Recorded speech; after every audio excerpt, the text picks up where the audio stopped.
Саламатсыңдар ма оқушылар, қайырлы күн. Бүгінгі күні сендермен жүздескеніме қуаныштымын. Сабаққа барлығымыз дайынбыз деп ойлаймын. Бүгінгі біздің сабағымыздың тақырыбы арифметикалық прогрессияның n-ші мүшесінің формуласы. Сабағымыздың мақсаты арифметикалық прогрессияның анықтамасын, арифметикалық прогрессияның n-ші мүшесінің формуласын, арифметикалық прогрессияның қасиетін есеп шығаруда қолдану дағдысын қалыптастыру. Бүгінгі сабағымызды бастамас бұрын бұл сабағымыздың эпиграфы ретінде ағылшын философы Герберт Спенсер бір кезде айтқан екен: мида май сияқты жиналған білім қымбат емес, бұлшық ет болып ақылға айналған білім қымбат деп. Яғни біліміміз қымбат болсын, әрқашан қай жерде болмасын, білгеніміз игілігімізге, керегімізге жарасын демекпін. Олай болса, сендер өткен тақырыпты қолдана отырып, сәйкестендіріп, мына формулаларды атауымен сәйкестендіре қойыңдар.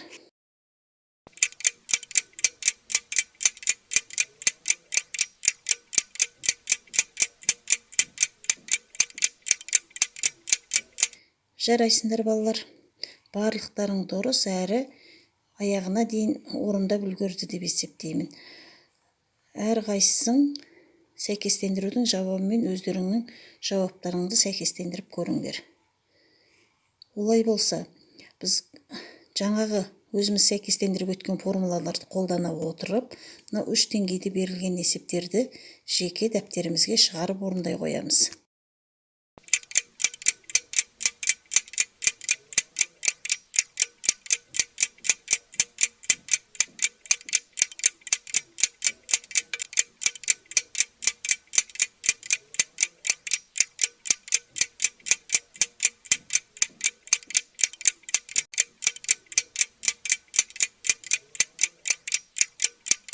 Жарайсыңдар балалар. Берілген есепті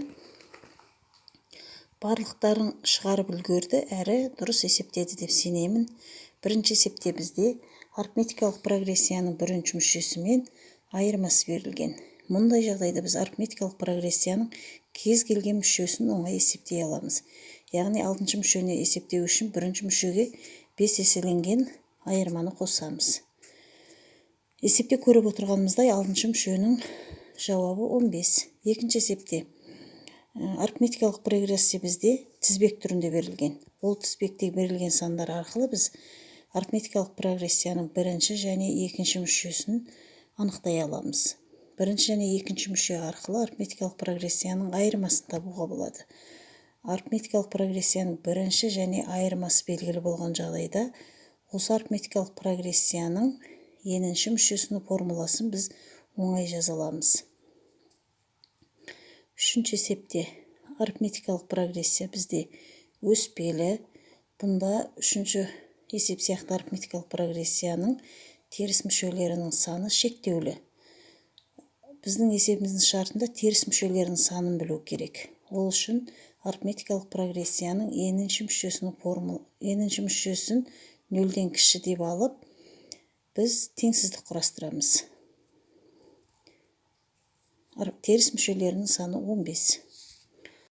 Тарихқа шолу жасайтын болсақ, арифметикалық және геометриялық прогрессиялардың мысалдары Египет папирустарындағы сияқты бізге дейінгі 2000 жыл бұрынғы бабилондықтардың сына жазу тақталарында кездеседі. Прогрессияға байланысты алғашқы теориялық мағлұматтар бізге ежелгі Греция құжаттарымен жеткен.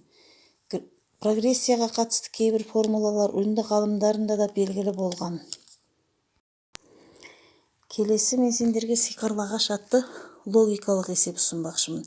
Бастапқы биіктігі 1 метр, сиқырлы ағаш өзінің биіктігін күн сайын 2 есе ұзартады. Сонымен қатар 36 күннен кейін ол айға да жетеді. Бастапқы биіктігі 8 метр болғанда ол қанша уақыттан кейін айға жетер еді?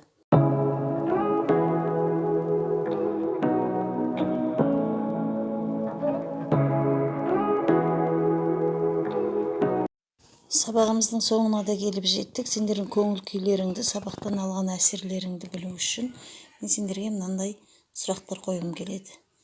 Бірінші, өз жұмысымның нәтижесі деп санаймын. Теорияны меңгердім, есеп шығаруды үйрендім, өткен материалды қайталадым. Екінші, есеп шығаруда сізге сабақта не жетіспеді? Білім, уақыт, ықылас шығара алмадым. Үшінші, сабақтағы қиындықтарды жеңуге кім көмек көрсетті? Сыныптастар, мұғалім, оқулық, ешкім емес. Сабағымыз аяқталды. Оқушылар сау болыңдар.